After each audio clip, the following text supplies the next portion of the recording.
안녕하세요. 오늘은 이제 그 AI 월드 원정대 이제 참여하신 분들에게 어, 저희 그 시스템에 대해서 한번 좀 설명을 드리려고 하는데, 이 이야기는 좀 중요하긴 합니다. 왜냐면은 상업적인 제품을 만들기가 얼마나 어려운지 첫 번째 알아야 되고요.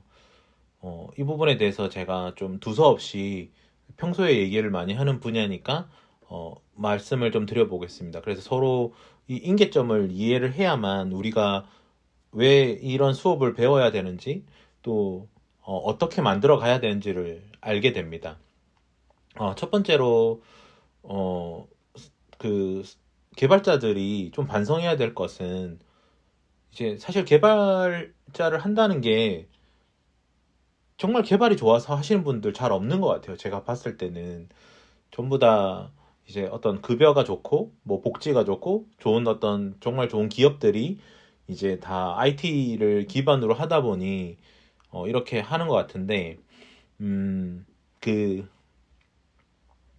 왜 저는 개발자들이 왜 기술에 관심 없는지에 대한 궁금증을 가지는 게, 실제로 우리가 쓰고 있는 빅테크들의 제품들, 뭐 노션이라든지 VS 코드라든지 제플린이라든지 피그마라든지 뭐 팀즈라든지 이런 것들이 어떤 기술 아키텍처로 만들어져 있는지 잘 모르는 것 같아요.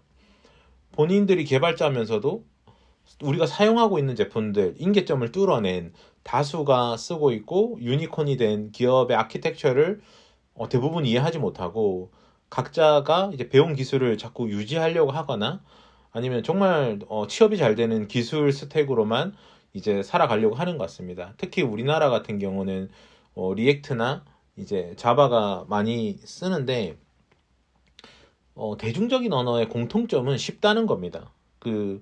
왜냐면 제품을 만들기가 워낙 어렵고 뛰어난 인재를 구하기가 어렵기 때문에 회사 입장에서는 아주 쉬운 언어로 제품을 만들게 돼 있어요. 그래서 그 쉬운 언어로 제품을 만들다 보니 문제가 뭐냐면은 MVP를 벗어나질 못합니다. 실제로 쓸 수 있는 제품을 만들 수 있는 인계점을 가지지 못하고, 예를 들면 또 아키텍처 없이 그냥 뭐 진짜 순수한 네이티브 기술로 뭐 iOS 팀, 안드로이드 팀, 뭐 일렉트론 팀, 뭐 WPF 팀, 뭐 이런 식으로 팀이 구성되면은 구성원이 몇백 명이 있어야 상업적인 제품을 만들 수가 있게 되는 거예요. 그러다 보니까 경쟁력이 많이 떨어지죠. 실제로 수천 명의 개발자를 보유한 빅테크조차도 그거는 감당이 안 되기 때문에 자꾸 중앙화된 하나가 되는 기술 아키텍처가 합쳐가고 있고, iOS나 안드로이드나 모든 부분이 이제 크로미움 OS를 이제 내부의 핵심 코어로 가져가고 있습니다. 그래야 뭐 스마트 TV가 됐든 뭐 다양한 형태로 만들어낼 수가 있고, 심지어 이제 VR, XR 이런 것들이 다 이제 웹 기반의 그 기술을 많이 가져가고 있어요. 그래서 웹GL도 나오고 있고 뭐 그런 식이죠. 그래서 이제 브라우저 크로미움 OS에 대해서 좀 잘 알아야 되는데, 보안도 브라우저에서 다 제어하고 있고 브라우저에 대해서 정말 잘 알아야 됩니다. 사실 정확하게는 크로미움 OS에 대해서 잘 알아야 되고, 크로미움 OS를 잘 모르게 되면은 이 풍부한 이 생태계, 연합된 생태계의 컨텐츠를 사용할 수가 없어요. 그래서 언어별로 직접 다 만든다는 건 불가능하기 때문에 결국은 한계에 부딪히게 되어 있습니다. 그래서 우리가 지금 쓰고 있는 뭐 AI 제품들, 뭐 제미나이든 뭐 오픈 AI, 뭐 제품 뭐죠? AI 생각 안 난다. 아무튼 GPT 같은 경우도 다 어떤 기술로 다 만들겠냐라고, 그 순수 우리가 네이티브로 만드는 기술은 이제 거의 없습니다. 왜냐면은 지금 리액트가 대세가 된 것도 다 싱글 페이지 어플리케이션이 많은 영역을 가져가고 있죠. 물론 이제 리액트가 뭐 대세가 된 거는 리액트 네이티브 때문에 앱을 만들려고 하는 스타트업이 많아서 그런 것도 있겠지만은 어 결국은 MVP를 벗어날 수가 없어요. 왜냐면 iOS 뭐 노션이라고 해보죠. 노션 팀인데 iOS에서 UI UX를 다 구현하고 뭐 웹도 구현하고 윈도우 버전도 구현하고 맥도 구현하고, 이게 말이 안 되는 거거든요. 왜냐면 실제로 UI 컴포넌트에서 메모리 누수가 심합니다. WPF 같은 경우는 액션까지 들어간 XAML이라는 자몰이라는 게 있어서 이 그리드 같은 이제 복잡한 형태를 뭐 중첩을 한다든지 그러면 이제 버블링이 되면서 메모리 누수가 엄청 심하게 돼요. 뭐 HTML도 마찬가지긴 합니다. 뭐 돔 오브젝트를 하더라도 버튼 태그 같은 것은 이제 버튼 안에는 많은 기능들이 있거든요. 그래서 버튼 안에 또 이제 다른 기능들을 또 그 사이에 넣을 수가 있기 때문에 이 돔 자체도 뭐 스팬이나 div나 그에 맞춰서 써야지 그 역할을 벗어나게 되면 메모리 누수가 발생할 수밖에 없어요. 그래서 이제 우리가 생각하는 것보다 우리 쉽게 뚜닥뚜닥 만들면은 사용할 수 있을 것 같지만 그렇지가 않습니다. 그리고 분산 처리도 엄청 잘 돼야 돼요. 레이지 모듈도 있어야 되고 AOT 컴파일러라고 Ahead of Time 컴파일러라고 이제 미리 컴파일을 해놔야 됩니다. 이게 왜냐면 싱글 페이지 어플리케이션의 단점은 이제 웹에서 모듈을 다 다운받는 건데 뭐 리액트나 이런 건 아직도 그런 문제가 심각해요. 이게 초반에 늦게 뜨는 거죠. 그래서 사실은 전부 다 서버 사이드 렌더링으로 넥스트로 다 넘어가는 이유도 그런 이제 기술적인 한계에 부딪혀 있기 때문에 그런 아직 좀 앵귤러에 비해서 좀 많이 좀 떨어지는 그런 성능적으로 떨어지는 것들을 대중적으로 지금 쓰고 있고 이런 것 자체가 정말 인기점이 넘는 제품을 그렇게 만들고 싶어 하는 것 같지는 않다라는 생각이 많이 들어요. 그냥 디스플레이형 그런 어떤 그리고 어느 정도 만들었다는 흉내만 내는 형태만 다 추구하고 있다고 저는 생각을 합니다. 그래서 물론 이제 그거를 이제 고도에 누가 만지냐에 따라 다릅니다. 어떤 것도 맞아 난개발이 안 되면 되거든요. 뷰를 사용한다 하더라도 아니면 다른 어떤 걸 사용한다 하더라도 그 만드는 사람이 이제 실력이 좋아가지고 정리도 잘하고 뭐 디펜던시 인버전 아니면은 뭐 컴포지션 뭐 패턴 뭐 아니면은 뭐 OCP 같은 거 오픈 클로즈 프린서플 같은 거 이런 것들을 잘 지켜 나가면서 정리도 잘하고 그렇게 성능적인 것도 물론 컴파일러가 좀 부족하면 본인들이 컴파일을 조금 뭐 한다든지 뭐 만들어낸다든지 뭐 그런 형태로 뭐 내부적으로 쓸 수가 있어요. 하지만 이제 그 근간이 그 어느 정도 알면 다 응용이 되죠. 근데 그 정도로 제어할 수 있는 팀은 사실 어떤 언어를 써도 상관이 없습니다. 그래서 빅테크는 이런 언어를 쓴다, 뭐 저런 언어를 쓴다 하지만은 그 내부적으로는 사실 순수 퓨어 자바스크립트만으로도 잘 만들 수 있는 팀은 잘 만드는 거죠.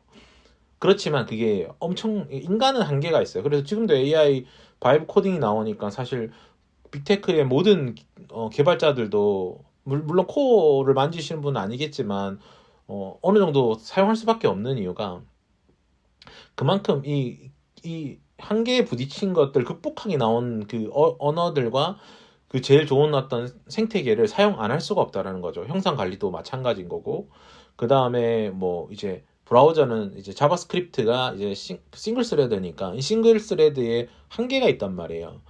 그러다 보니까 이제 뭐 비동기 처리한다든지 이벤트 루프를 통해서 비동기를 처리한다든지 이런 데서 이제 딜레이가 있을 수밖에 없어서 앵귤러 같은 경우는 예전에는 이제 존이라는 걸 사용해서 이 비동기를 막 플랫 머지하고 평탄하고 이렇게 사용했던 게 있었습니다. 근데 지금은 이제 시그널이라는 게 나와서 이제 존에 대한 의존 없이 그 비동기 처리도 하고 있고 이것도 사실은 이제 모바일 생태계가 조금 성능이 퍼포먼스가 좀 떨어져요. 그 우리가 데스크탑에 비해서는. 그런데 성능이 좀 떨어지는 모바일의 뭐 렌더링이라든지 메모리 기술이라든지 뭐 그다음에 흰 메모리라든지 이런 우리가 제어해야 될 메모리들이나 퍼포먼스나 성능이 좀 떨어지다 보니까 이제 이런 어떤 싱글 페이지 어플리케이션 가지고 이제 네이티브급으로 빨리 올리려고 하는 거고 상태 관리도 더 편하게 하고 성능을 높이기 위해서 이제 시그널이 나온 거고 사실 이제 그 우리가 유튜브 앱 같은 경우도 이제 결국은 시그널로 다 넘어간다고 이제 저는 알고 있어요. 그래서 이제 모바일에서 좋은 퍼포먼스를 내기 위해서 이렇게 넘어가고 있는 거고 그리고 지금 제미나이나 이런 것들은 다 어쨌든 앵귤러로 만들어져 있다 보니까 앵귤러 같은 경우는 이제 앵귤러의 역사에 대해서도 조금 알아야 되거든요. 앵귤러 같은 경우는 이제 앵귤러 JS가 제일 처음에 나왔던 싱글 페이지 어플리케이션이었어요. 한동안 인기를 끌다가 이제 앵귤러 JS 팀의 한계가 뭐냐, 구글의 한계가 뭐냐면 마이크로소프트처럼 응용 프로그램을 많이 만든 팀이 아니다 보니까 함수형 프로그램에 조금 약한 거죠. 근데 이제 마이크로소프트가 이제 그 모바일 쪽 사업이 실패하면서 이제 그 오픈소스 진영으로 넘어가면서 Git도 인수하고 하면서 어떤 걸 만들었냐면 타입스크립트라는 걸 만들었어요. 처음에 이제 타입스크립트를 앵귤러 JS 1점 버전에 타입스크립트를 넣어서 그 다음에 그 앵귤러 구성을 보면 그 스펙이 WPF랑 똑같아요. 그 WPF 있는 이제 패턴이 다 그대로 쓰입니다. 파이프라든지 뭐 그런 그 WPF에서 이제 그 MVVM 패턴을 만들기 위해서 개발했던 것들이 있거든요.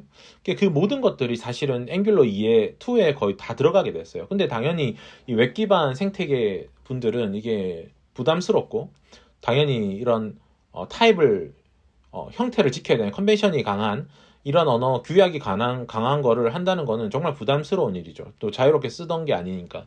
그래서 이제 앵귤러 JS 팀에서 나와서 이제 중국으로 가셔서 이제 뷰라는 게 나왔고, 당연히 리액트 같은 경우는 이제 앵귤러 JS 기반에서 사실 보면은 이제 기술이 다 앵귤러 JS 1.0이 거의 다 비슷해요. 어떤 언어든 다 비슷하고, 이제 타입스크립트가 나오면서 앵귤러 2부터는 사실은 이제 C샵에 가까워졌죠. 앵귤러 자체가. WPF랑 완전히 이제 거의 유사한 형태라고 보시면 됩니다. 앵귤러는. 그래서 이제 마이크로소프트의 모든 이때까지 축적된 모든 기술과 이제 구글의 클라우드 세상을 만들려고 했던 이 크로미움 OS가 가장 막강한 마이크로소프트랑 앵귤러가 이제 구글이 합쳐서 만든 게 앵귤러인데, 근데 당연히 퓨어 자바스크립트 쪽에서 넘어가기에는 부담스러운 거죠. 왜냐면 이때도 그때 이 당시에 사스도 나왔었고, 어떤 기본적인 거 앵귤러 컨벤션을 그 당시에는 강하게 했어요. 지금이야 뭐 좀 노멀한 형태인데 그 당시 때 시점을 생각해 보면은 컨벤션이 좀 강하긴 했죠. 당연히 막 인터페이스로 해야 되고 모델 정의해야 되고, 지금 AI가 해주시면 사람이 이걸 다 해야 되니까 얼마나 귀찮고 힘들었겠어요. 그렇지만 지금은 오히려 AI를 통해서 규약이 강한 언어, 다양한 어떤 모듈과 모듈을 또 쉽게 나눌 수가 있고, 그런 어떤 엔터프라이즈급 큰 규모도 소화를 할 수 있는 거는 잘 없거든요. 대부분 MVP 형태 작은 프로젝트에 최적화되어 있다 보니까. 그렇지만 앵귤러 같은 경우는 그런 큰 프로젝트에도 유연하고, 그 다음에 뭐 지금 스탠드 얼론이라고 하는 이제 서브 사이드 렌더링을 하더라도 하나의 컴포넌트에 아주 작은 모듈까지 다 참조받게 돼 있어요. 뭐 if나 뭐 이렇게 함수적인 것도 전부 다 모듈로 다 쪼개져 있어가지고 정말 마이크로하게 서비스로 아키텍처로 쫙 쪼개진 언어가 정말 좋은 거란 말이죠. 여기 보면 이제 사실 뭐 얘기할 게 너무 많은데 AOT 컴파일러랑 IB 렌더러랑 이게 돔 오브젝트에서 정말 이 돔에서 정말 중요한 게 이 디텍팅 기술이에요. 체인지 디텍팅 기술인데, 우리가 뭐 다수가 쓰는 웹에서 뭐 엑셀 같은 거라든지 피그마 같은 거라든지 뭐 제플린 같은 거 동시에 여러 사람이 쓰잖아요. 그러면 이벤트 변경 감지를 계속 해줘야 되는 거예요. 물론 이제 백단에서는 비동기 처리도 잘해야겠죠. 평탄화도 잘해야 되고 어떤 순서도 잘해야 될 거고 다양한 어떤 것들이 있을 텐데, 그 다음에 이제 돔에서도 이 사용자가 보는 돔이 계속 그 부분만 디텍팅이 돼야지 전체가 계속 디텍팅하거나 전체가 메모리를 다 갖고 있는 구조는 무겁단 말이죠. 그래서 리액트 같은 거 버추얼 돔 같은 경우는 버추얼 돔에서 메모리를 전부 다 갖고 있기 때문에 무겁습니다. 그래서 정말 라이트하고 정말 좋은 어려운 복잡한 돔 형태를 그려 나가는 거는 이제 결국은 IB 렌더러가 있으면 정말 좋죠.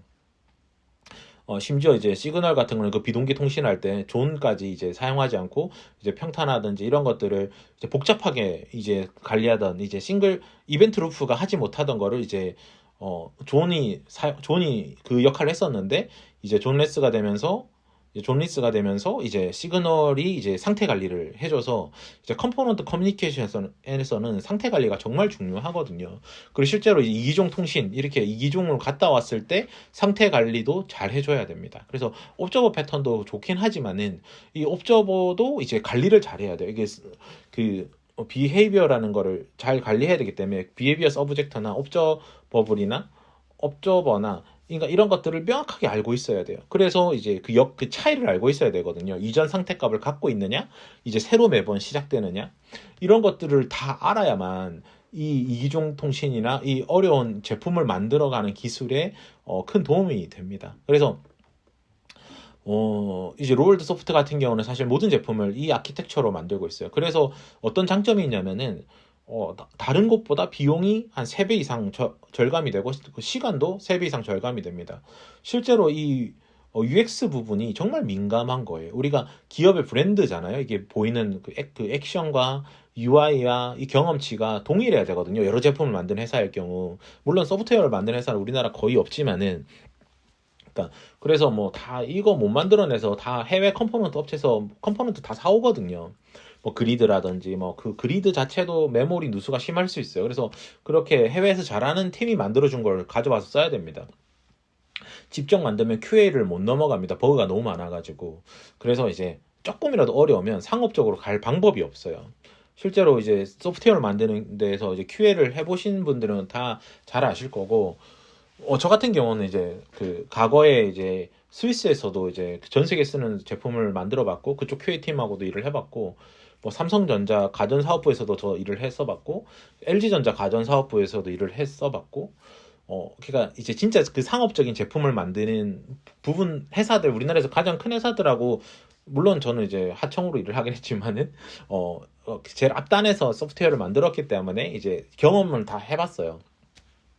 그래서 저는 인계점을 참 잘 압니다. 그게 얼마나 어려운지. 그리고 그쪽에서 도망도 다 가고요. 밤을 새는 사람들도 다 거기에 있는 거예요.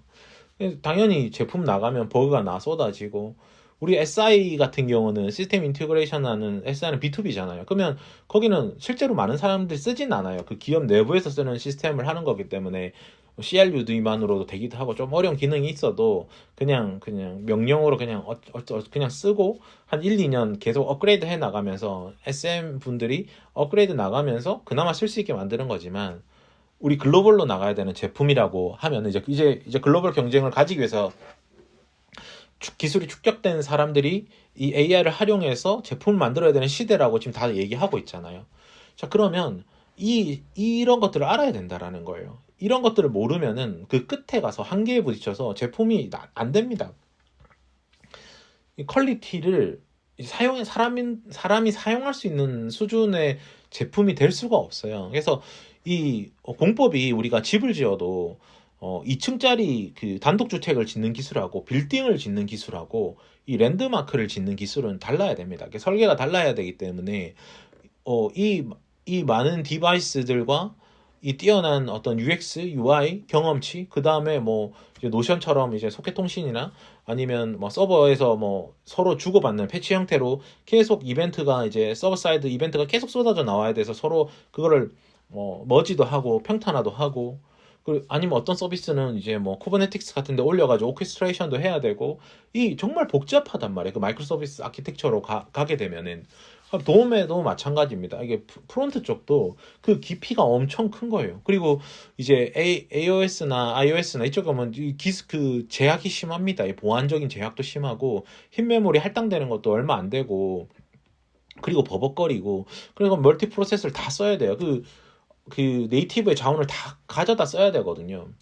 그래서 주요 기능은 저는 다 네이티브로 작성을 합니다. 네이티브로 작업을 하고요. 그 다음에 이제 그 UI, UX만 이제 돔 디텍팅 하는 부분, 그 다음에 이제 비동기 처리하는 부분, 이런 것들은 가장 좋은 것들을 이제 가져다 쓰는 거죠. 사실은 그랬기 때문에 이제 이 기술로 다 지금 개발 툴도 나오고 있고, 지금 쓰고 계신 것들 다 이 기반이라 보시면 돼요. 근데 우리나라만 특히 이런 걸 잘 모릅니다. 실제로 아는 업체를 잘 못 봤고, 대부분 이제 그냥 과거에 레거시한 거를 끝까지 끌고 가려고 하는 회사들이 너무 많아요. 근데 이제 물론 이제 요즘 AI 검색해보면 이렇게 한다 저렇게 한다 하겠지만, 이거를 이해한다는 거는 좀 쉽지가 않습니다. 이것도 저도 사실 다양한 경험을 해서 이런 거고, 저 같은 경우는 이제 해외 은행 그 리전 팀하고도 일을 하면서 그 리전 팀이 만들었던 프레임워크, 다양한 나라의 은행에서 이제 앱이 구성돼야 되고, 거기도 다 싱글 페이지 어플리케이션을 만들었거든요. 그리고 거기 뭐 이제 생체를 인식하는 기술이라든지, 그 자체 그 금융망에 있는 그 보안 기술이라든지, 뭐 그런 것들이 통신하는 기술이라든지, 이런 것들이 다 이렇게 하는 거를 저는 이제 해외 팀들하고 많이 일을 하면서 저도 눈치를 좀 챘었던 거였고요.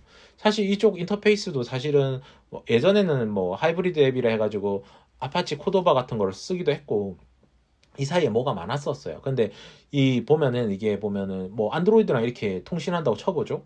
그러면 안드로이드에서 이제 웹 브라우저와 통신할 때 이제 기본적으로 그 자바스크립트 인터페이스라는 걸 제공해 줍니다. 사실 근데 그걸 쓰면 안 되는 이유는 이 통신할 때, 이기종과 통신할 때는 다 문자열로 바꿔서 시리얼라이즈 해야만 통신할 수 있는 게 있어요. 근데 어떤 오브젝트가 있는데 이 오브젝트가 정말 큰 거죠. 뭐 베이스 64 같은 거, 뭐 우리 이미지라든지 네트워크를 통해서 던지기 무거운 것들을 스트링으로 다 시리얼라이즈 해서 던져버리면 이 흰 메모리가 감당이 안 돼요. 왜냐면 이 통신하기 위해서 말아야죠. 그걸 풀어야 되죠. 풀기 위해서는 또 참조 정보를 또 메모리에 올려야 되죠. 그러면 메모리가 터지는 거예요. 터지면 어떻게 되냐? 그냥 앱이 죽게 됩니다. 그래서 이제 포스트 메시지로 인터페이스를 다 열어야 되고요.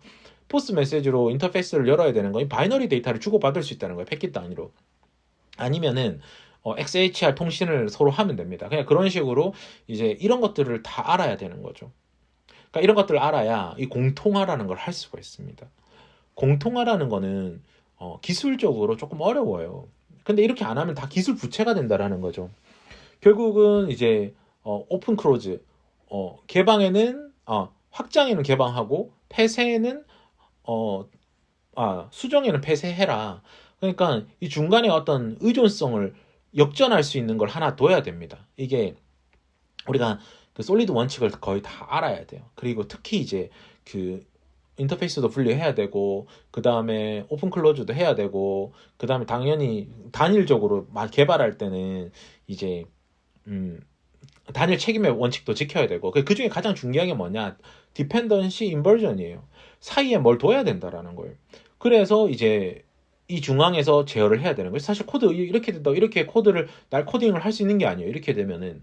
그러니까 이렇게 되면 어떻게 다 추상화라는 걸 해야 됩니다. 인터페이스로 다 해가지고 OS별로 인터페이스를 하고 함수를 다 맞춰야 돼요. 그래서 iOS일 경우에는 이제 생성자에서 iOS를 담고, AOS일 때는 생성자에서 AOS를 담고, 뭐 이렇게 WPF일 때는 생성자에서 WPF를 담고. 근데 사실 이 네 개가 들어오더라도 여기서 함수명은 같아야겠죠. 그러니까 이런 추상화를 안 하면 나중에 다 난개발이 되고 엉망이 되고 글로벌하게 서비스를 할 수가 없어요. 그러니까 이런 것들을 모르고 소프트웨어를 만들 수 없다라는 거예요. 근데 이걸 알면 AI 도움을 받아서 훨씬 더 잘하겠죠. 당연히 AI보다는 훨씬 더 기술적으로 상위에 있어야 됩니다. 그래야 자꾸 지시하는 느낌으로다가 이렇게 해줘, 저렇게 해줘, 이렇게 해줘, 이건 아니야, 저건 아니야, 이렇게 짜야 돼, 저렇게 짜야 돼, 이렇게 될 수가 있는 거죠. 사실 이런 것들을 모르고는 이 기술 아키텍처를 본다고 해서 이거를 해낼 수가 있는 게 아니에요. 그리고 또 여기서 이제 웹 어셈블리는 필요할 때 쓰는 거죠. 필요할 때 이제 뭐 좀 암호화를 시켜야 한다든지, 보안상 중요한 코어들이라든지, 아니면 성능에 영향을 줄 수 있는 것들을 해야 되고, 그리고 뭐 이렇게 한다고 웹 어셈블리로 모든 것들을 다 이렇게 모든 C++이나 러스트나 고나 이런 것들을 다 웹 어셈블리로 할 수 있는 것도 아니에요. 여기도 보면 되는 게 있고 안 되는 게 있단 말이에요. 여기서 웹 어셈블리 될 수 있는 역할들, 그리고 뭐 사실 근데 그거를 뭐 오픈 소스나 뭐 라이브러리에 의존하면 되는 게 있고 안 되는 게 있겠지만, 메모리 레벨을 직접 다 제어할 수 있는 사람은 직접 짜면 됩니다. 다 만들면 되거든요. 그래서 어쨌든 자기가 직접 그 메모리를 다 제어할 수 있고, 이 하드웨어적으로 이제 기계어에서 어떻게 처리가 되고 이제 이런 것들을 안다. 그러면은 당연히 주요 기능들은 웹 어셈블리로 만들어서 이 웹워커를 통해서 이 서로 이제 통신하게끔 만들면 되는 거죠. 사실 통신 구간에서도 무거운 걸 주고받을 수가 없어요. 이런 것들 다 알아야 되고요. 아무튼 이렇게 되면 어떻게 되냐? 그러면 iOS도 퀄리티가 높은 것들을 소프트웨어 만들 수가 있고, 안드로이드도 퀄리티 높은 소프트웨어 만들 수가 있고, WPF도 퀄리티 높은 소프트웨어 만들 수가 있고, 이제 그 맥에서도 돌아갈 수 있게끔 퀄리티 높은 소프트웨어를 만들 수가 있죠. 사실 이렇게 다 가져야 기본적으로 글로벌 제품의 어떤 기본 뼈대 정도 된다고 볼 수 있어요. 근데 이렇게 안 하는 이유는 기술력이 없고, 그 다음에 리액트나 리액트 네이티브나 이런 인터페이스들을 다 만들어 준 거, 이런 부분 다 어렵단 말이에요. 이기종 통신하고 이런 것들, 막 메모리 터지고 뭐 이런 거, 그 공학적인 기술이 있어야 되고, 이런 부분들을 대부분 해주는 것들이 프레임워크잖아요. 그럼 이 세트로 해주는 프레임워크들을 이제 사람들은 이제 가져다 쓰게 되는 거죠. 그래서 MVP를 못 벗어나는 거예요. 그래서 모든 사람들이 MVP까지만 만듭니다. 왜냐면 그 다음으로 넘어가면 문제가 발생하거든요. 그리고 그거는 안 된다라고 이제 개발자들도 얘기하고 그렇게 하는 거죠. 돈만 날리는 거죠, 전부 다. 그러면 진짜 제품이 유니콘이 될 수 있는 아키텍처를 처음부터 갖추고 가야 됩니다. 그래서 뭐 이게 이런 생태계는 제가 만든 건 아니지만 당연히 저는 이 생태계를 이해하고 있고 다른 어떤 기술들이 어떻게 만들어가고 있는 걸 알고 있고 제가 직접 제어할 수 있는 부분들도 많기 때문에 커스텀해서 많이 만들고 있어요. 그래서 실제로 저는 이거 가지고 지금 상업적으로 제품을 이제 고객사들 것도 만들어주고 있고 저도 만들어 가고 있죠. 대신에 너무 간단한 그림이지만 설명을 안 하면 이해를 할 수가 없어가지고 제가 좀 이렇게 한번 설명을 좀 풀어봤습니다. 그래서 이제 결국은 이제 이 공통화라는 게 정말 중요한 거예요. 예를 들면 그래서 중앙에서 공통화를 잡아주는 개발자가 있어야 됩니다. A라는 화면이 있고 B라는 화면이 있고 C라는 화면이 유사하다고 쳤을 때 개발자 3명이 하게 되면은 정말 화면만 똑같지 완전 다른 QA는 다 새로 해야 되고 거의 세제곱으로 버그가 많이 나오게 됩니다. 그래서 그리고 기획자분들이라든지 디자이너들라든지 우리가 뭔가 좋은 거 만들고 싶잖아요. 그러면 우리가 쓰고 있는 그거에 대한 그 눈높이는 높단 말이에요. 그러면 우리가 그 눈높이만큼 뭐 자꾸 만들어내려고 하고 있습니다. 근데 당연히 해보면은 안 돼요. 불가능합니다. 그래서 지금 수많은 대학생들이 뭐 제품을 만들고 뭐 항해라든지 뭐 제가 안 가봤지만은 사람들끼리 335 모여가지고 프로젝트 하고 있잖아요. 스몰 프로젝트 하든 뭐 그런 하지만 아무것도 제품이 나오지 않는 이유가 뭐예요? 그 끝단의 한계에 부딪히거든요. 한 명이 쓸 수 있는 건 만들 수 있지만 다수가 쓸 수 있는 건 만들 수가 없습니다. 그거는 이제 실무에 나와서 해야 되고 실무에서도 그 회사의 비전과 목표가 거기에 합당해야 돼요. 그래서 그거를 이제 뭐 3년이든 5년이든 10년이든 그걸 뚫어낸 회사에서 그 경험치를 가지고도 가는 건데 아쉽게도 우리 과거의 10년 전의 아키텍처는 이렇지 않았다. 이 아키텍처는 이제 최근에 나온 것들이죠. 물론 이제 최근 아니죠. 한 10년 전부터 이 기반으로 갔기 때문에 지금 유니콘들이 나온 거고 이걸 빨리 눈치챈 업체들은 이렇게 다 한 거죠. 여기서 이게 브라우저가 정말 중요해요. 크로미움 OS의 그 풍부한 생태계라든지 이런 것들을 각 언어에서 직접 만들 수가 없어요. 뭐 이제 오픈소스 같은 거 다운받아서 써야 되는데 그것도 상업적인 레벨에 좀 물릴 수도 있고 그 다음에 이제 이 안에서 분산 처리를 한다는 것 자체가 서버 비용을 엄청나게 아낄 수가 있거든요. 클라이언트 리소스를 쓰면서도 엄청 어렵고 복잡한 건 막 대용량 처리라든지 뭐 지금 제가 만들고 있는 것들도 PDF인데 PDF 같은 경우도 이제 엄청난 그 처리 기술이 필요하단 말이죠. 웹 어셈블리를 쓰지 않으면은 사실 만들 수가 없을 정도로 이제 그 PDF 뷰어로서 가장 빠르고 가장 많은 오브젝트들을 연산을 하고 처리하고 하는 형태인 거죠. 근데 물론 그만큼 그 안에는 복잡한 거죠. 우리가 다 PDF로 다 컨버전해서 다 공유하는 이유는 결국 그만큼 뷰어들이 다 잘 되어 있고 이제 그 좋은 성능의 뷰어들이 이제 기기마다 다 설치가 되어 있어서 다 PDF로 가고 있는 것들이거든요. 물론 PDF뿐만이 아니라 이제 웹GL부터 해서 뭐 이런 것들 우리가 그 3D 게임 유니티 3D를 해도 웹 어셈블리로 포팅된 거랑 그냥 우리가 웹 GPU를 사용하는 뭐 바빌론 JS로 자바스크립트로 만든 거랑은 퍼포먼스 차이가 날 수밖에 없어요. 그래서 웹 어셈블리로 이제 그 포팅을 해야만 한다는 거죠. 그리고 이제 이거를 이제 잘 가져다 써야 되고 이 안에서도 많이 쪼개야 됩니다. 그리고 여기서 앵귤러 같은 경우는 뭐 당연히 if, for 이런 것까지도 다 모듈로 다 쪼개져 있는 진짜 대단한 언어기도 하고 이 안에서도 계속 쪼개야 돼요. 계속 DB도 쪼개야 돼요. 다 계속 수없이 쪼개고 쪼개졌기 때문에 복잡해졌기 때문에 맵 리두스가 된 거는 조인을 잘해야 되거든요. 그럼 또 추상화를 또 엄청 잘해야 돼요. 그래서 이런 거를 모르고 그냥 AI로 바이브 코딩으로 바라로 만드는 것들은 그냥 쓰레기입니다. 그리고 그거를 만드는 사람은 고통을 심하게 받습니다. 왜냐면 커스텀이 안 되고 나중에 시간이 지날수록 엔트로피가 높아졌기 때문에 통제 자체가 안 되는 거예요. 그래서 이렇게 깔끔하게 이렇게 통제할 수 있는 구조를 잡고 어떤 일이든 해야 됩니다. 이게 천문학적인 비용을 제가 말씀드리고 있는 겁니다. 이거 어떤 회사에서 뭐 뛰어난 소프트웨어를 계속 만들어내고 싶은데 뭐 팀별로 다 이렇게 해서 뭐 그 퀄리티 뭐 상업적인 제품 수준으로 나갈 수도 없고 QA도 많이 해야 되고 그거를 이제 유지 보수한다는 건 더 말이 안 되는 겁니다. 시대의 변화를 따라갈 수도 없고요. iOS 버전 맞춰서 또 개발하고 뭐 그 종속돼 가지고 언어에 종속돼 가지고 갈 수도 없고 그렇기 때문에 이런 언어들이 나오고 있다라는 거죠. 물론 이제 당연히 이것만 잘한다고 되는 게 아니에요. C샵도 WPF 그냥 하시는 분보다 훨씬 더 잘하셔야 되고 뭐, 뭐 일렉트론도 마찬가지입니다. 훨씬 더 잘해야 돼요. 그냥 공통화를 한다는 거는 그냥 1대1 형태의 개발, 그냥 표준적인 개발과 이런 어떤 MVVM 패턴이라든지 이제 이 중앙화 시키는 패턴을 할 수 있는 분은 당연히 공학적으로도 뛰어나야 되고 이제 추상화도 잘해야 되고 경험도 많아야 됩니다. 그래서 이런 거 모르고 AI한테 시킨다고 될 일이 아니라는 거예요. 그래서 지금도 AI 바이브 코딩 나왔지만은 저기 미국에 정말 이런 거를 짤 수 있는, 이런 거 설계할 수 있는 분들은 제품을 만들어낼 수 있을 거예요. 그런 사람이 이제 5년 뒤, 10년 뒤에 1인 뭐 조 단위로 버는 사람이 될 것이고, 이걸 모르고 지금 막 맨 땅에 들어가신 분들은 안타깝지만은, 물론 그런 분들은 진짜 느끼고 있을 거예요. 이런 게 필요하다는 걸. 뭐 알아야 뭘 하는 거죠, 뭘.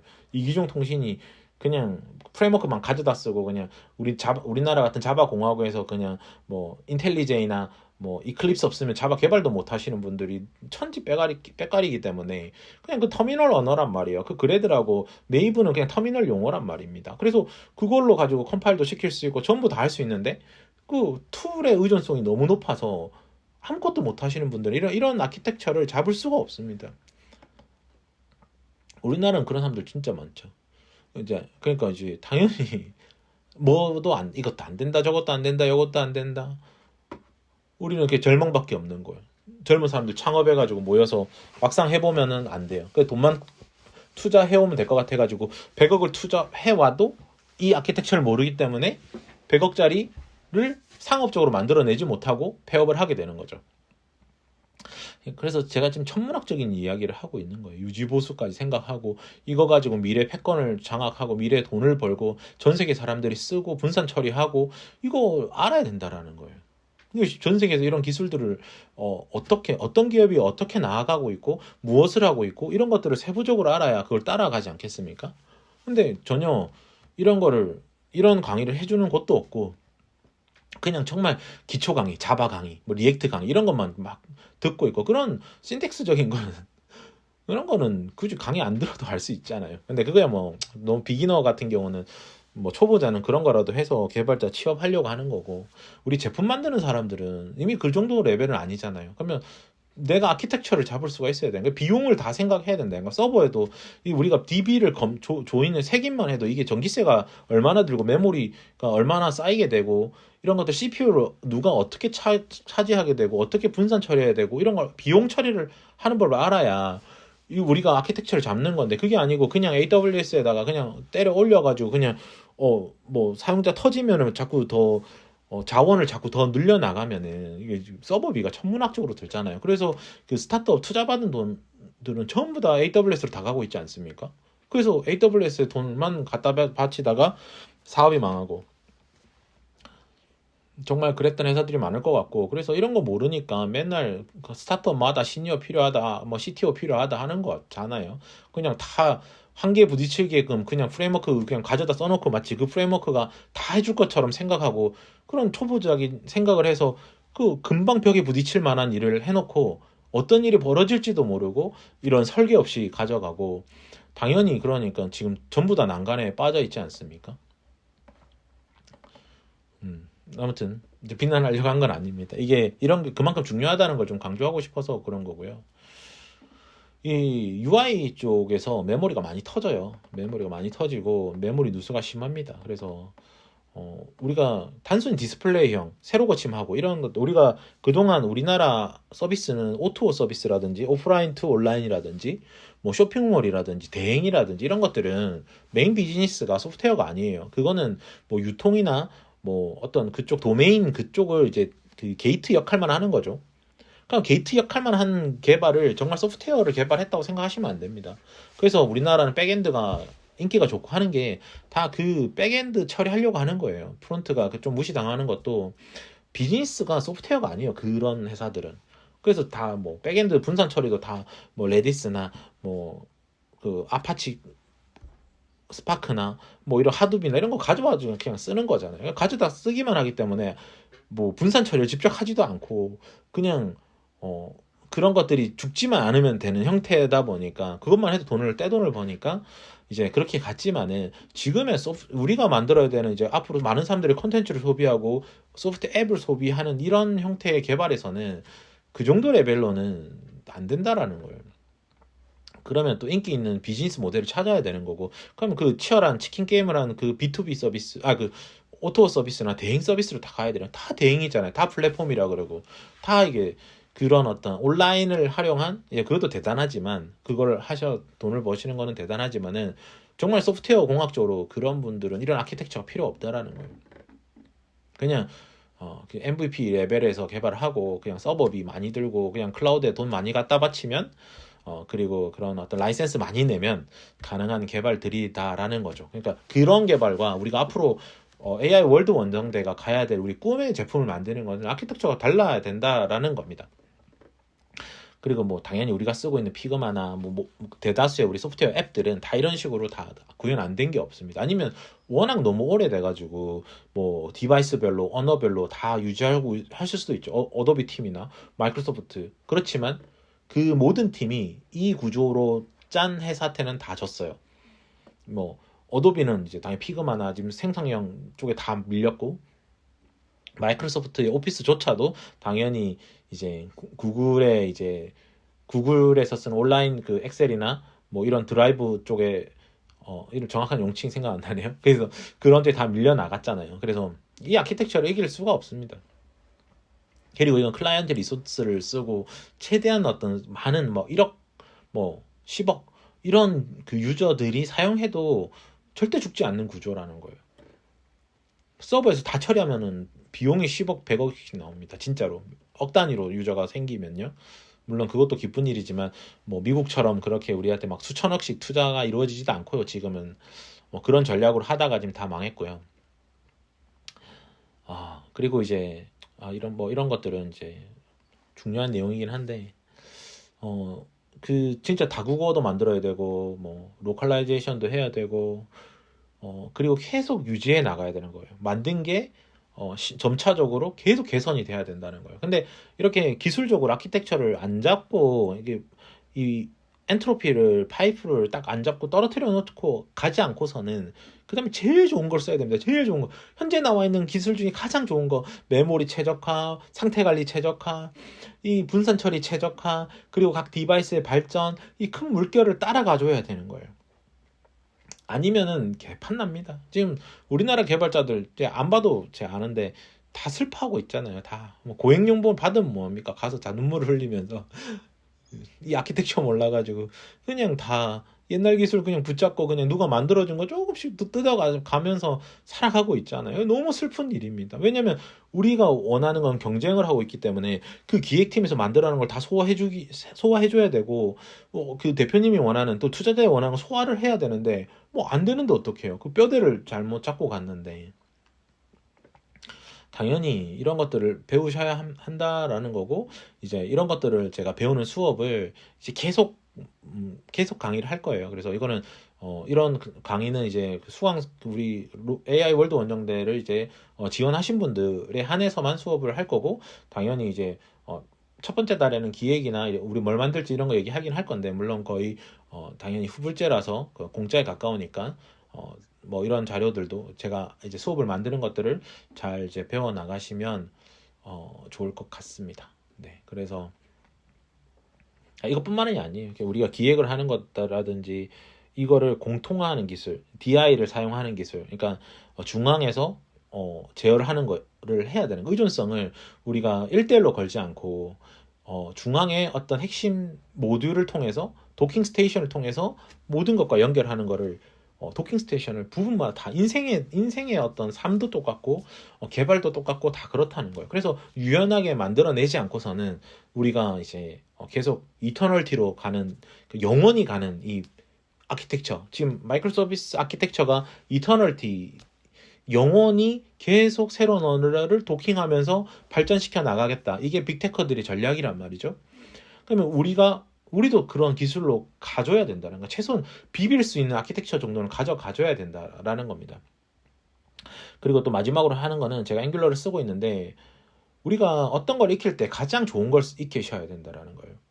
눈앞에 익히기 쉬운 걸 쓰면은 그 끝에 한계가 부딪혀. 그래서 지금 리액트도 마찬가지고 뷰도 마찬가지고 지금 넥스트로 다 넘어가고 넥스트로 가고 막 그런 식이잖아요. 앵귤 그냥 처음부터 좋은 거 쓰면 되잖아요. 처음부터 좋은 거 쓰면 메모리도 좋고 뭐 그다음에 공학적인 기술 쪽도 훨씬 더 좋고 이건 디펜던시 인젝션 있어가지고 DI로 다 관리 깔끔하게 하고 상호 참조도 깔끔하고 컴파일도 깔끔하고 런타임 가가지고 오류 터질 것도 없고 물론 이제 타입스크립트가 자바스크립트를 이제 어느 정도 갖고 있어가지고 C샵처럼 더 강한 규제가 없어서 이런 우리가 Any라는 형을 허용하고 있어서 문제인데 타입스크립트 사실 Any도 없애야 됩니다. 근데 물론 이제 AI가 바이브 코딩이 있으니까 이제 당연히 Any 쓰실 필요도 없고 모델로 다 정의하고 그러면 모델을 정의하면 프론트에서 모델 정의한 게 이제 그 코드 퍼스트로 가서 뭐 그 백엔드 그대로 하겠다. 그 다음에 그 네스트는 앵귤러랑 똑같단 말이에요. 사실 네스트랑 앵귤러랑 똑같습니다. 그 거기서 만들어진 필터 여기서 그대로 쓸 수가 있고, 그러니까 모든 게 다 똑같아요. 그리고 어차피 자바스크립트 기반의 노드 JS로 돌아가는 이제 서버에서 이제 파일을 액세스할 수 있는 기능들을 갖고 있는 거고, 그 다음에 이제 DB랑 하는 ORM으로 그냥 이 앵귤러에서 우리가 그 Any를 허용하지 않는 그 모델로 정의를 잘 해버리면 당연히 DB 설계까지 할 필요가 없다라는 거예요. 그러니까 이렇게 되면은 DB 설계까지 아주 깔끔하게 떨어집니다. 그리고 이제 ORM으로 만드니까 뭐 이게 그 어쨌든 뭐 강계형 DB가 됐든 NoSQL이 됐든 뭐 벡터 DB가 됐든 다 모델을 다 갖고 있기 때문에 아주 명확하고 클리어하게 개발을 할 수 있다라는 거죠. 확장성이 좋고 그게 뭐 앱 내부에서 우리가 사실 지금 우리 아키텍처는 앱 내부의 DB를 다 사용하고 있어서 그 최적화돼서 사용하고 있긴 한데 어디에 그 DB가 있든 상관이 없다라는 거예요. 이 모델로 정의된 걸로 그대로 서로가 이제 그 연결이 되어 있기 때문인 거죠. 자, 그래서 아무튼 이게 정말 간단한 얘기들이에요. 뭐 어려운 얘기도 아니고 당연히 근데 이런 거를 모르고 만들어가는 팀이 있다. 그래서 최소한 이런 것들에 대한 것들을 알아야 이제 앞으로 이제 평생 재밌게 개발한다라는 겁니다. 그래서 이 추상화가 얼마나 재밌냐면은 제가 수많은 개발자들이 괴롭다고 하는 거를 보면은 자꾸 거기다 if도 넣고 막 런타임에서 뭐 문자열 오류가 터지고 이런 식이에요. 아니, 추상화하면 얼마나 재밌어요. 그래서 예를 들면 뭐 동물을 관리하는 시스템을 만들면 농장이란 걸 만들어 가지고 농장에서 이제 뭐 새로운 어떤 동물 타입이 종이 늘어나면 거기에 딱 맞게끔 하면 그 만들어간 재미가 엄청나단 말이에요. 그렇게 재미있게 만들어가고 그렇게 시간을 보낼 수 있고 심지어 그거를 AI한테 시키기만 하면 되는 상황에서 이런 것들을 배워 나가야지 재밌다라는 겁니다. 그렇지 않으면 전부 다 QA 때 다 도망가고 막 소송 걸리고 정말 으쌰으쌰 모여가지고는 쓰레기를 만들어서 자괴감만 느끼고 그런 거죠. 이 아키텍처를 모르고 다 경험 기반이라는 거예요.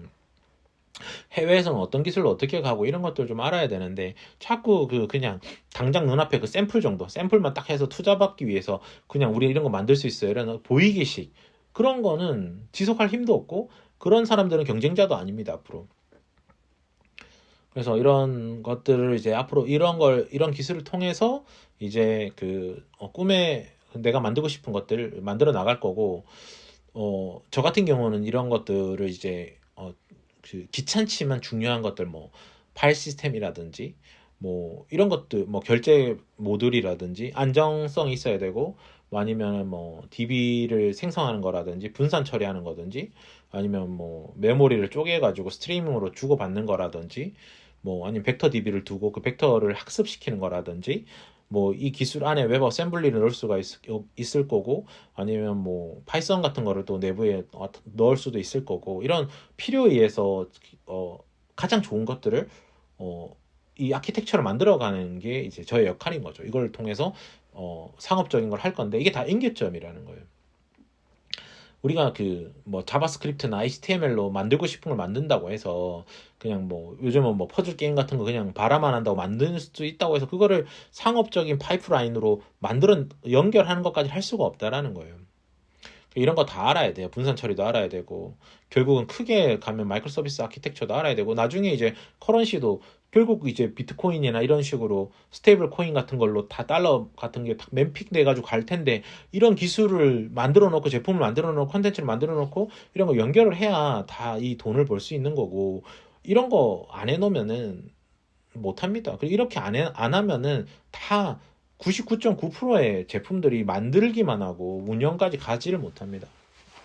그동안 우리나라는 B2B로 기업에서 그냥 그 직원들을 통제해야 되고, 직원들이 어떤 값을 데이터베이스에다가 이제 인티그레이션 해야 되니까 그걸 뭐 꾸역꾸역 했던 거지. 이렇게 전 세계에서 우리가 쓰는 소프트웨어를 만들어서 경쟁을 가는 업체는 뭐 삼성전자나 뭐 이런 회사들 아니고서야 어려웠죠. 그리고 뭐 삼성전자도 뭐 자기가 다 합니까? 하청을 다 주고, 심지어 해외에 있는 하청에서 다 주고, 뭐 그런 그 해외에서 다 만들어 주는 거고, 그 또 그 밑에 있는 하청 업체도 해외에서 만드는 컴포넌트를 다 가져다만 쓰는데, 당연히 이런 걸 만들 수 있는 기술이라든지 뭐 브랜드를 만들 수 있는 UI UX 메모리 최적화라든지 미러함이라든지 뭐 이런 것들을, 그리고 1대 N으로 쓸 수 있게 만드는 이 도킹 부분을 못 만들어내요. 어떤 환경에서도 이렇게 딱 가져가서 사용할 수 있게 만들려면은 기술 문서도 필요하고, 이 연동이라는 게 뭔지 모르는 사람들이 정말 많습니다. 그냥 다 가서 구축하는 거예요, 구축. 근데 그게 다 개발이라고 생각하시는 분들이 많아요. 그렇지 않고 다 이게 SDK나 뭐 라이브러리나 이런 식으로 만들어서 사용자가 쓸 수 있게끔 이 연결 모듈들을 전부 다 그렇게 만들어 놔야 된다라는 거예요. 그래서 그런 부분들에 대해서, 물론 그런 게 기술력이고 그런 거 할 수 있는 사람 찾고 있는 거잖아요, 지금. 다 좋은, 지금 뛰어난 인재 자리는 다 비어 있고, 쉬운 거 할 수 있는 사람 줄을 서 있잖아요. 근데 왜 뛰어난 걸 할 수 있는 사람은 그 자리는 다 비어 있냐라는 거예요. 그러니까 이런 거 모르니까 아니라는 거예요. 이런 거 알아야 다 해결이 된단 말이에요. 실제 제품으로 가면은 정말 미세한 것까지 다 지적을 합니다. 그리고 왜냐면 사용자 눈은 높아져 있기 때문에 다 좋은 거 쓰고 있어가지고, 지금 뭐 애플에서 만든 거, 마이크로소프트에서 만든 거, 마이크로소프트에서 만든 것도 버그 투성이고, 지금도 애플에서 만든 것도 그 우리 개발자 등록해보면 버그 투성이에요. 거기 전 세계 그 글로벌 정책을 못 따라가고 있어요. 저 같은 경우도 애플 그 개발자 가입이 안 돼서 대만으로 옮겼다가 별의별 짓을 다 했거든요. 왜냐면 한국에서 새로 나온 정책이 있는데, 이게 개발자 사이트에는 또 그 정책 그 체크박스를 안 넣었더라고요. 근데 서버에서는 그거를 필터링 하니까 이게 또 버그가 터지고, 글로벌 기업조차도 이게 안 돼요. 그리고 심지어 정말 뛰어난 인재들도 저기 빅테크 들어가가지고 그냥 옛날 시스템, 레거 시스템 만지고 있는 개발자들도 엄청 많아요. 정말 핫한 거 배우고 싶어가지고 막 스탠퍼드도 나오고 하버드도 나와서 그런 거 이제 빅테크에서 할 것 같지만, 가보면 진짜 레거시 같은 것들, 그런 것들을 고치고 앉아 있는 거죠. 그러다 보니까 이런 것들을 경험하면서 이런 아키텍처를 짤 수 있는 사람이 되고 싶어 할 텐데, 어, 정말 귀한 형태예요. 이게 이런 거를 할 수 있는 사람이 제어를 할 수 있는 거예요. 앞으로 뭐 10년 뒤에 로봇이 있다고 쳐보죠. 그럼 로봇을 우리가 제어할 수 있는 사람이 되려면 이런 것들을 알아야 된다라는 거예요. 이런 것들을 알아야 이기종 간에 통신하고, 기계랑도 통신하고, 그 모듈과도 통신하고, 이 통신하는 방법들, 결국 다 이 OS들이 다 들어갈 거잖아요. 그런 데다가. 그럼 이런 것들을 제어하고 이런 아키텍처를 잡을 수 있어야 되고, 또 글로벌 아키텍처 잡힌 거를 내가 뭐 디버깅도 할 수 있고, 뭐 인젝션도 할 수 있고, 뭐 인스펙터도 할 수 있고, 이래야 이게 다 제어가 할 수 있는 거잖아요. 그럼 디버깅도 못하는 개발자들이 뭐 어떻게 이런 것들을 다 만들어 나가고 QA를 하고 하겠습니까? 못하죠. 그래서 아무튼 비난하려고 하는 게 아니고, AI 월드 원정대에 오시면 이제 이런 것들로 이제 만들어 갈 거다라는 거를 제가 두서없이 말씀드렸고, 이제 협업하는 이제 뭐 제가 앞으로 수많은 분들과 협업할 때도 이 아키텍처에 대해서 좀 설명을 좀 드려야 될 것 같아서 이 내용을 만들어 봤습니다. 이건 정식 수업은 아니고 이제 앞으로 이렇게 할 거다라는 거고, 이제 정식 수업은 이제 수강하신 분들, 입교하신 분들에게만 정확하게 이제 문서 형태를 만들어서 할 거고요. 그래서 그 수업에 할 수 있게끔 제가 이거 만들고 있어요. 여기서 보면은 결국 이렇게 해서 이제 뭐 폴더 같은 걸 통해서 이렇게 이런 것들을 다 만들어내서 작업을 하는 거를 다 하고 있습니다. 그래서 실제로 에뮬레이터 같은 것들로 띄워서 이제 실제로 이게 작업되는 걸 볼 수 있게끔 해놨고, 그래서 아무튼 뭐